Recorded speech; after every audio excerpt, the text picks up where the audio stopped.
করি এই সরকার নির্বাচন দিবে না এবং নির্বাচন দেওয়ার কোনো প্রয়োজনীয়তা নাই এবং নির্বাচন দেওয়ার ম্যান্ডেটও তার নাই, সে নির্বাচন দিতে আসেও নাই। এবং ডক্টর ইউনূস সাহেব নির্বাচন না দিলে এটা ডক্টর ইউনূস সাহেবের কোনো রকম অন্যায় হবে না, তার কথারও বরখেলাপ হবে না। তবে আমি মনে করি ডক্টর ইউনূস সাহেবের সামনে এখন একটি মাত্র বিকল্প, হয় উনি দেশটাকে বাংলাদেশ ভালো করুক, সুন্দর করুক, মানুষের স্বপ্নগুলো বাস্তবায়ন করার চেষ্টা করুক, মানুষের আশা দেখাক।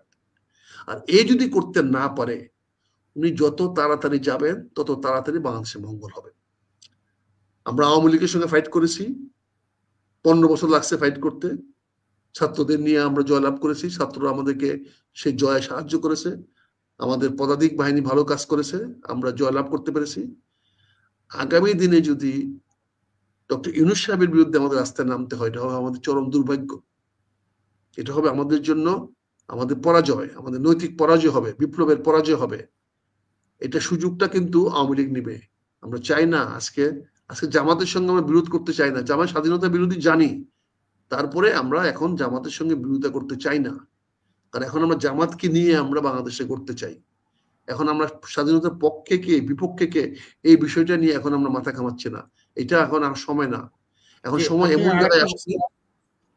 আচ্ছা ভাই, শেষ প্রশ্ন হচ্ছে যে মানে গোপালগঞ্জে যে ঘটনাটা ঘটলো, এই ঘটনার পর অনেকেই লিখছেন, ফেসবুকে বিভিন্ন জায়গায় বলছেন, আওয়ামী লীগের কালকে একজন সাংগঠনিক সম্পাদক আমি নিয়ে আসছিলাম অনুষ্ঠানে, উনি বলছেন যে গোপালগঞ্জ থেকে শিক্ষা নিয়ে আওয়ামী লীগ সারা বাংলাদেশে ঘুরে দাঁড়াবে এবং আওয়ামী লীগ গোপালগঞ্জের মতো সারা বাংলাদেশে নামবে কিছুদিনের মধ্যে। কি বলবেন?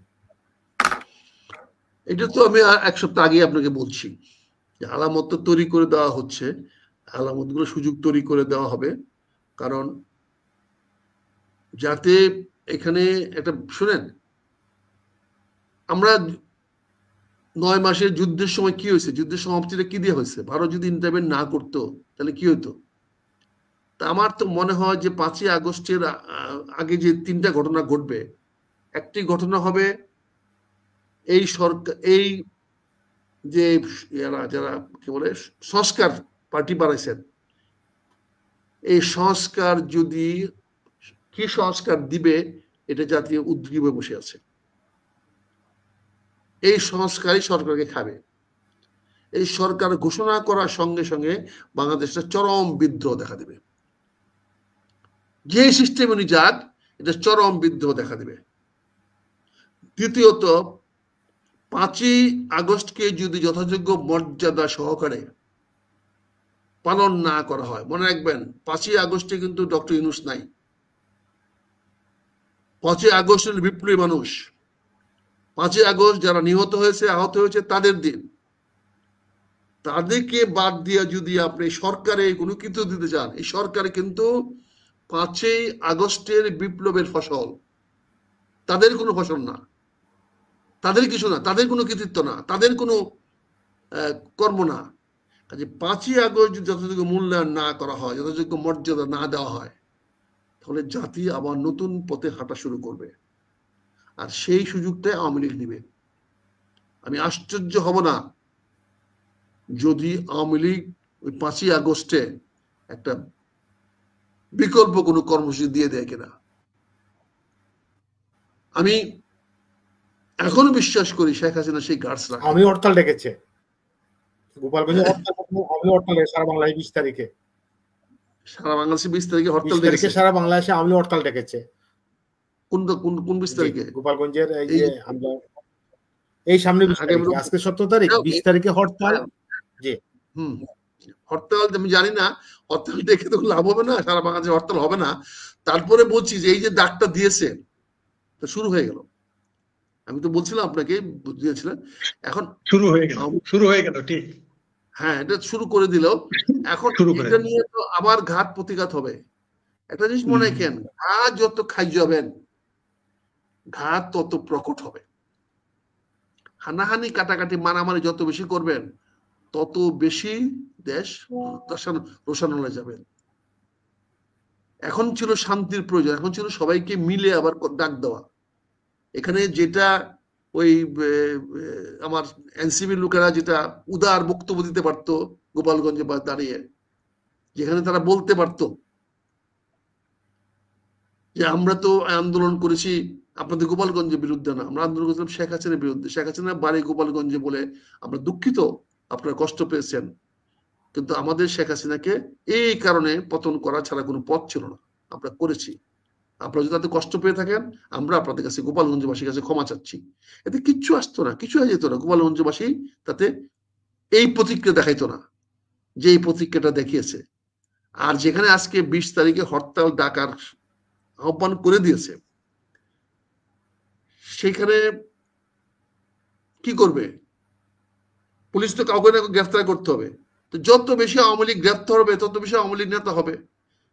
রাজনীতি তো গ্রেফতার হলে নেতা হয়। যত বেশি নেতা গ্রেফতার হবে, আওয়ামী লীগের যত নেতা গ্রেফতার হবে, তত বেশি এই শেখ ফরিদ ভাইকে গেছে নেতা হইতে পারবে না।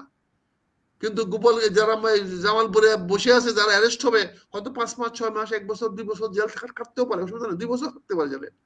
স্যার আমি আওয়ামী লীগ করার জন্য ভাগি নাই, আমার যাইতে হয়েছে ফ্রি থিঙ্কিং এর জন্য, আচ্ছা ঠিক আছে, ঠিক আছে, মুক্ত চিন্তার জন্য। এটা যোগ করলাম স্টাডি করলাম। জি জি, বুঝতে পারছি আই গট ইট। আওয়ামী লীগের লোকেরা এখন যত বেশি জেলে যাবে, তত বেশি বড় নেতা হবে, তত বেশি তাদের আগামী দিনে পথ খুলে যাবে। নিরাপদ জায়গায় থাকবে, পড়াশোনা করবে, তৈরি হবে, সকল অপবাদ থেকে মুক্ত হয়ে যাবে, ওই মানুষ ভুলে যাবে। তারপরে জেলের তালা ভাঙবো, নেতাকে আনবো, এটা শুরু হয়ে যাবে। এখন দেখেন জেলে যারা আছে তাদের চেহারাটা সুন্দর হয়ে গেছে, আগের মতো মলিন নাই। এখন কিন্তু জেল থেকে যারা প্রতিদিন কোর্টে আনে, কথা বলা শুরু করে দিয়েছে, বয়ান করা শুরু করে দিয়েছে, বুঝছেন না? ঠিক আছে, ওই যে আমি বলছি না আবার এই দিন না, কাছে আপনাকে সাবধান হন, বিবাদের রাজনীতি বন্ধ করেন। করতে পারে কেন সম্ভব হচ্ছে? বিকজ ডক্টর ইউনূসের মতো একজন লোক এই দেশের প্রধান উপদেষ্টা। বুঝতে পারছেন না? হওয়া দরকার ছিল ইবলিসদের মতো কেউ প্রধান উপদেষ্টা। ইবলিসদের মতো কেউ প্রধান উপদেষ্টা হলে তখন বুঝতেন, বুঝছেন না? এখন গালাগালি করেন, পুলিশ কেন গোপালগঞ্জে গুলি করলো, আর্মি কেন গুলি করলো। এখন যদি গুলি করা যদি বৈধ হয়ে থাকে, তা আগে গুলি করা বৈধ হয় নাই? রাইট। তখন তো প্রশ্ন উঠবে, তখন তো আগের গুলিও বৈধ হয়ে যাবে, বলেন? এখন যদি গুলি করা বৈধ হয়, তা আগে গুলিও বৈধ হয়ে যাবে। কোন খেলা খেলতেছেন বুঝেন না এগুলা? এগুলা কাকে বুঝাবো বলেন? খেলাটা হচ্ছে কাকে বুঝাবো? কোন জায়গা নিয়ে যাচ্ছেন? বিচারপতি, তোমার বিচার করবে যারা, আজ জেগেছে সেই জনতা। জনতা বারবার জাগে, জাগার পরে আবার জনগণকে বিভ্রান্ত করি আমরা, জনগণকে আবার ভুল পথে নিয়ে যায়, আবার যুগে যুগে ইউনূস সাহেবরা আসে ক্ষমতায় বসে, আইসা মানুষকে বিভ্রান্ত করে। এটাই আমাদের দুর্ভাগ্য, এটাই বাংলাদেশের মানুষের দুর্ভাগ্য। আমরা জাগি, এত বিপ্লব কোন দেশে হয় নাই। আমরা বিপ্লব করতে করতে করতে করতে আজ এই পর্যন্ত আসছি। এদেশে তিতুমির বিপ্লব করেছে, এদেশে শরাফতুল্লাহ বিপ্লব করেছে, এদেশে কৃষি